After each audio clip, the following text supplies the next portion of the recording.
All right, so we're diving into some really fascinating stuff today. Um, Marian Apparitions.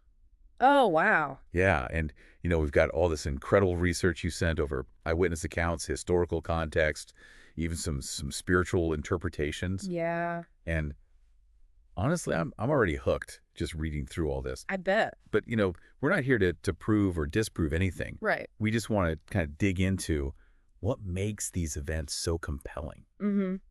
so enduring. Mm. These visions that are just, they defy explanation. Right. There's talk about possible manipulation, the power of belief, like how belief can actually shape reality. Right. I mean, buckle up. This is going to be a wild ride. Absolutely. So one thing that really jumped out at me from these accounts was how differently Mary is described. Mm-hmm. Sometimes it's, the classic iconography. Right. But then other times she's described as having like a more Eastern appearance, Mm-hmm. even darker skin. Okay. So what do you think? I mean, are we talking about different entities here? Mm-hmm. Cultural interpretations, or is there something else entirely going on? Well, it's a great question, and it makes you think, doesn't it? Yeah. About how these visions might be tailored to resonate with specific audiences, All right. making the divine more relatable, more accessible Mm-hmm. to different cultures. And there's actually a term for this in religious studies. Oh, really? It's called syncretism, and it's basically where different belief systems kind of blend together. Oh, wow. So it's possible that these variations in Mary's appearance, they reflect that kind of blending, Right. adapting to fit existing cultural and religious frameworks. So almost like a divine chameleon, Exactly. taking on the characteristics that will best connect with the people witnessing the apparition. Yes. Very well put. That's amazing. And speaking of things that are almost too wild to believe, one source describes these apparitions as light holograms, like some kind of advanced projection technology. Wow. And, I'm a bit of a tech enthusiast myself, Okay. so this really caught my attention. Yeah. I can see why. So do you think there could be a technological aspect to these events, something that we're, just starting to understand? Well, it's a very thought-provoking idea, isn't it? Yeah. I mean, the notion that what we might perceive as supernatural could have a scientific explanation. Yeah. Rooted in advanced technology. That's fascinating. Mm-hmm. Of course, we need to be careful not to jump to conclusions. Right. But, it's a good reminder that our understanding of the universe is constantly evolving. Yeah. What we consider impossible today might be commonplace tomorrow. Absolutely. It's like that saying any sufficiently advanced technology is indistinguishable from magic. Exactly. But let's shift gears a bit Okay. and talk about another interesting point. The state of ecstasy that many witnesses experience Mm-hmm. right before seeing the apparition. Okay. One source suggests this isn't just a coincidence, but a deliberate manipulation Oh, of the witness's energy field to make them more receptive to the vision. interesting. What are your thoughts on that? Well, it's a bold claim, for sure. Yeah. It raises some intriguing questions about the nature of belief and suggestibility. Right. We know our minds are incredibly powerful, Right. and in heightened emotional states, the line between what we perceive and what we believe can become very blurred. Mm-hmm. Think about the placebo effect, for example. Oh, yeah. If someone believes they're receiving a powerful medication, Right. they might experience real physical changes, even if the pill is just a sugar tablet. So could this sense of ecstasy be like a spiritual placebo effect then? Possibly, yes. Priming the mind to see what it expects or wants to see? It's possible. Mhm. There's also the concept of hypnagogia to Right. consider. Okay. It's that state of consciousness between wakefulness and sleep, Right. where we experience those vivid images and hallucinations. Yeah. And it's a natural state, but some people are more susceptible to it than others. Okay. And certain practices like meditation or deep prayer can actually induce it. Mm. So it's not a stretch to imagine that this state could play a role in these visions as well. Fascinating. So it seems like there's this delicate interplay between, our psychological state, Yeah. our beliefs, and what we perceive as reality. Absolutely. But let's dive into the more esoteric side of things now. Okay. Some sources get pretty deep into energy manipulation, Yeah. psychic generators, Uh-huh. even specific celestial alignments Right. influencing these events. Mhm. It's like the universe is conspiring to make these visions happen. It seems that way sometimes. So, I mean, is this evidence of a deeper spiritual reality at play? Well, I understand the enthusiasm for exploring those possibilities, Yeah. and it's tempting to see these accounts as evidence of something beyond our current scientific understanding. Right. But it's important to remember that we should always consider alternative explanations. Okay. Things rooted in psychology or natural phenomena, Right. for instance, psychic generators, could be a metaphorical description of intense emotional energy Uh-huh. emanating from a group of people. Okay. There's also the phenomenon of mass hysteria to consider, where shared beliefs and heightened emotions can lead to collective hallucinations or unusual behaviors. Right. Keeping a healthy dose of skepticism is key. Absolutely. Speaking of unexplained events, we can't forget Fatima. Of course. Thousands of people saw the sun seemingly dance and change colors. Right. It's one of the most famous Marian apparition events, but also one of the most debated. Yeah, for sure. Yeah. The miracle of the sun, it's a prime example of how difficult it can be to separate genuine experiences from natural phenomena Yeah. or even staged events. Right. While some sources attribute it to an explainable astronomical event, maybe cleverly exploited for religious purposes, Okay. it's undeniable that the event had a profound impact on those who witnessed it, Hmm. regardless of the actual cause. It really highlights the power of these events to shape people's beliefs and experiences, even if there's a scientific explanation behind them. Exactly. And that leads to another fascinating question. What happens to those who witness these apparitions? Oh, that's a good point. Are there lasting effects? Yeah. And if so, what are they? Well, the research shows kind of a mixed bag. Okay. Some describe profound peace and serenity. Right. Others feel drained. And one account even mentions and I'm going to try my best here, a Maria sensation. Oh, okay. I think that translates to something like disgusting or repulsive. Wow, what a range. Yeah, what a range of reactions. What could Yeah. account for such varied responses? It's a great question, and one that I think requires us to look a little deeper into the specific accounts. Okay. Could the psychological and energetic impact vary depending on the nature of the apparition itself? Hmm. Perhaps a genuine apparition, if there is such a thing, produces a sense of peace, Right. while a manipulated or staged event might leave a person feeling drained or even disturbed. Okay. Or perhaps it's related to the individual's own psychological makeup and their openness to such experiences. So are we talking about different flavors of apparitions, Maybe each with its own unique signature? it's possible. If so, how do we even begin to unravel that mystery? Well, that's where our deep dive gets even more interesting. To understand these nuances, we need to explore specific historical accounts Okay. and examine the potential motivations behind these events. One event that stands out, of course, is the series of apparitions in Fatima, Portugal in 1917. Right. We were talking about that earlier. Yeah, And it's a fascinating case that really captures the imagination. absolutely. So let's dive into that a little further. Okay, let's do it. Picking up where we left off with Fatima, those 3 shepherd children who claimed to see the Virgin Mary? Oh yeah, the 3 secrets of Fatima. Exactly. According to some sources, they were entrusted with 3 secrets, each revealing a piece of the future. It's incredible how those secrets have just captivated people for over a century. I know, it's fascinating. The first 2 secrets are believed to have foretold the outbreak of World War II and the rise and fall of communism in Russia. Right, some pretty heavy stuff. Almost too much for 3 young children to handle. You would think so. It makes you wonder if these visions were intended as warnings, Yeah. maybe even attempts to guide humanity towards a more peaceful path. That's a compelling interpretation for sure. The idea of divine intervention to steer us away from conflict and suffering. It resonates deeply with a lot of people. Yeah. But it also raises some questions. If these apparitions are meant to guide us, why not just deliver the message in a clear, unambiguous way? That's a great point. Why all the symbolism and mystery? It's like we're trying to decipher a divine puzzle. Exactly, with pieces scattered throughout history and shrouded in symbolism. And speaking of mysteries, the 3rd secret of Fatima remained hidden for decades. Oh yeah, shrouded in mystery. It was finally revealed by the Vatican in 2000. And Many interpret it as a prophecy about the assassination attempt on Pope John Paul II in 1981. a prophecy about a pope being shot. It gives me chills just thinking about it.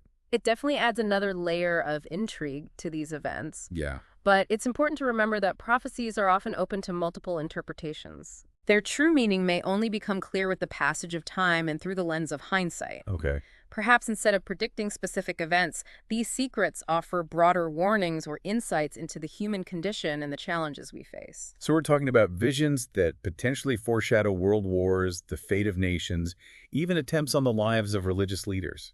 It's pretty mind-blowing when you think about it.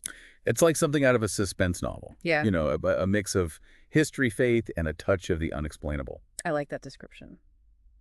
But beyond the drama and intrigue, what do these events say about our relationship with the divine? That's the core question, isn't it?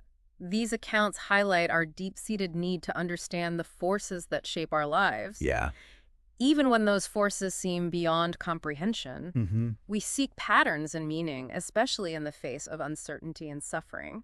And speaking of searching for meaning, let's move on to another fascinating aspect of Marian apparitions that we haven't touched on yet. The physical manifestations. Yep. We're not just talking about visions here. Some accounts describe physical changes in the environment, like the sun changing colors at Fatima or statues weeping tears of blood. Right, some pretty dramatic stuff. It's hard to ignore these seemingly tangible pieces of evidence. It's true, those accounts can be quite compelling. However, it's crucial to approach them with a healthy dose of critical thinking. Okay. Many supposed miracles, upon closer examination, have turned out to have perfectly rational explanations. Oh, really? Think about the weeping statues, for example. Okay. There have been cases where scientific analysis revealed that the tears were caused by condensation or chemical reactions within the material of the statue. So it's like a detective investigating a supernatural crime scene. Exactly. We have to sift through the evidence, separate fact from fiction, Right. and consider all possible explanations before jumping to conclusions. Absolutely. But what about those who swear they've witnessed the impossible? Hmm. Are they all delusional, or could some experiences be genuinely unexplainable? That's the challenge, isn't it? Separating genuine experiences from misinterpretations, hoaxes, or even psychological phenomena. Right. It's easy to get caught up in the emotional intensity of these accounts. Yeah. But we need to remain objective and consider all angles. It's like finding a needle in a haystack of miracles and mysteries. I like that analogy. And that's where the importance of evidence comes in. Yes, evidence is key. Eyewitness accounts are valuable, Mm-hmm. but we have to acknowledge that memory can be unreliable, Right, and personal beliefs can influence perception. for sure. It's essential to consider the context, the possibility of suggestion, and the potential for bias. You're absolutely right. We need more than just anecdotal evidence to truly understand these phenomena. Yeah. That's where scientific investigation can play a valuable role. Okay. Whether it's analyzing the physical properties of objects associated with apparitions, Mm-hmm. studying the psychological and sociological factors involved, Okay. or even investigating potential environmental or atmospheric anomalies. It's fascinating how these events push us to the limits of our understanding, blurring the lines between faith and reason. Absolutely. It's a constant dance between the two. And speaking of pushing boundaries, let's move on to another fascinating case that highlights the intersection of faith and science, the Shroud of Turin. Ah, yes, the Shroud of Turin. It's one of the most studied and debated artifacts in history, believed by some to be the burial cloth of Jesus Christ. A powerful symbol of faith for millions, but also a source of intense scientific scrutiny. So is it the real deal or a clever medieval forgery?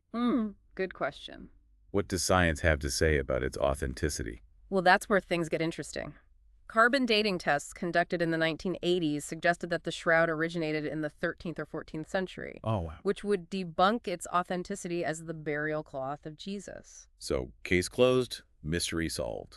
Not quite. Some researchers have challenged the validity of those carbon dating results, Oh, really? arguing that the samples tested might have been contaminated Okay. or weren't representative of the original shroud material. They point to other evidence like the image on the shroud itself, Right. which some believe couldn't have been created with medieval technology. So it's back to square one, a scientific stalemate. In a way, yes. The debate continues, and new research and theories are constantly emerging. It seems like we're no closer to the truth. Well, it highlights how science is a process of ongoing discovery, Right. and even the most sophisticated methods have limitations. Yeah. And of course, when dealing with matters of faith, scientific evidence alone can't always provide definitive answers. It's a testament to the enduring power of this artifact Right. and the profound questions it raises about faith history and the limits of our scientific understanding. Exactly. And that leads us to another crucial aspect of this conversation, the role of belief in shaping our perception of these events. You know, it's amazing, even with all this scientific analysis and historical context, there's still this lingering sense of mystery I agree. surrounding these Marian apparitions. Like we're trying to untangle this knot that connects faith and reason. But some threads always seem to slip through our fingers. You've hit the nail on the head. No matter how much we try to rationalize or explain these events, Right. there's this element that remains elusive. Yeah. Perhaps intentionally so.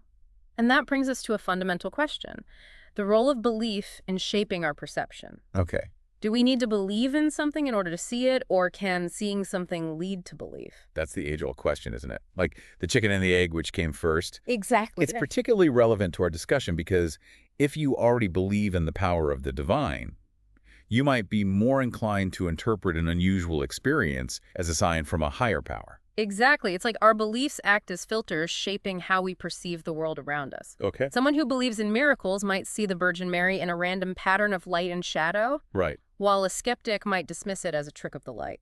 So our preconceived notions can influence what we see or think we see. It makes you wonder how much of our reality is actually shaped by our beliefs. It's a fascinating thought, isn't it? It highlights the importance of being aware of our own biases when approaching these topics. We need to be open to the possibility that our interpretations might be influenced by our existing belief systems. You're right. It's a challenge to set aside those deeply held beliefs and approach things with a truly open mind, It is. especially when dealing with something as personal and profound as faith. Absolutely. Yeah. You're absolutely right. It's not easy, but it's crucial for having a meaningful dialogue Yeah. and exploring these complex issues with intellectual honesty. Mhm. Remember, we're not here to prove or disprove anyone's beliefs, but to encourage critical thinking and a deeper understanding of these phenomena. And sometimes that exploration can lead to some pretty unexpected places. Oh, yeah, for sure. One thing that really stood out to me in the research was the connection between Marian apparitions and technology. Okay. We talked about light holograms earlier, but some sources go even further, suggesting these visions might be orchestrated by advanced extraterrestrial beings. Now, that's an intriguing perspective. It definitely challenges our conventional understanding of both religious experiences and extraterrestrial contact. Right, aliens projecting images of the Virgin Mary. It's like a sci-fi movie plot mixed with ancient religious beliefs. It's definitely a bold claim, and one that requires a lot of evidence to support it. Yeah. However, it does highlight how fluid interpretations can be when it comes to these events. Right. What one person sees as a divine miracle, another might interpret as evidence of extraterrestrial technology or communication. It's like looking at an abstract painting. Right. Everyone sees something different depending on their perspective and their own imagination. So after this deep dive into Marian apparitions, what's the most important takeaway? What should we be reflecting on?